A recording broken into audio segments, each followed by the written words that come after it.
The United States of America, the undisputed global superpower of the 20th and 21st centuries, a nation fed from every corner of the earth. But if you look very closely, behind the curtains of power, you stumble upon a fascinating pattern, a legacy that is often overlooked, a legacy that carries a German accent.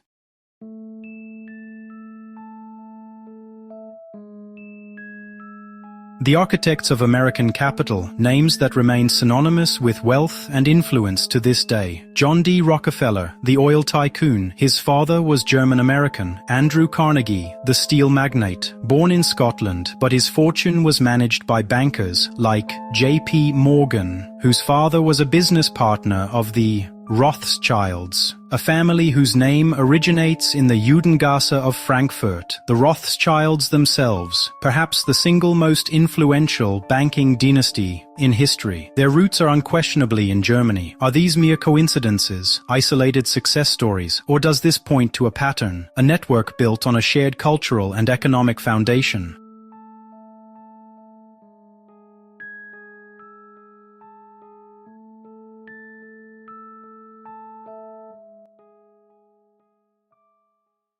Yet the influence is not limited to Wall Street. It reaches into the highest room of power, the Oval Office, from Herbert Hoover to Dwight D. Eisenhower, whose family was originally named Eisenhower, to Richard Nixon and the Bush dynasty. The list of U.S. presidents with German ancestry is long and significant.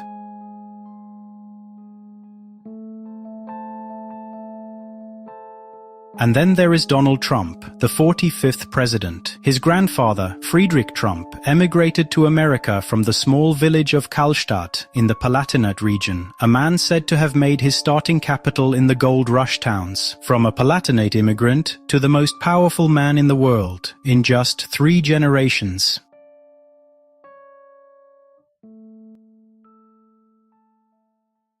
What fueled this success? Was it pure chance, or was there a kind of German formula behind it? The major wave of immigration in the 19th century brought hundreds of thousands, often highly skilled craftsmen, engineers, and scientists. They brought something with them that was worth its weight in gold in the young, raw American nation. Discipline, diligence, technical know-how, and a keen business sense. They did not arrive empty-handed. They arrived with what we call human capital today.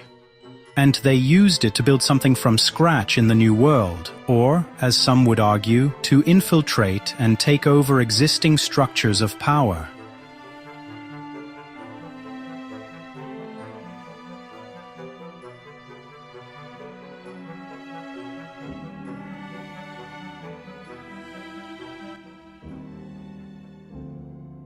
So, are Germans actually ruling the USA? The answer is complex. The fact is, German influence on America's economic and political elite is undeniably vast and deeply rooted. The names that wrote economic and political history very often carry a German family tree. Is this a secret conspiracy, or simply the result of historical immigration flows, combined with cultural values that fostered extraordinary success? Perhaps the truth is neither one nor the other exactly. Perhaps it's not about a government in the shadows, but about an invisible cultural inheritance, a legacy of entrepreneurial spirit, toughness, and the pursuit of greatness that helped shape the American dream, in a way that is often told but rarely understood in its full depth. History will always be written by the winners, and perhaps it is worth taking a closer look at where those winners truly came from. What do you think? Coincidence or pattern? Comment and discuss below. Subscribe for more untold stories.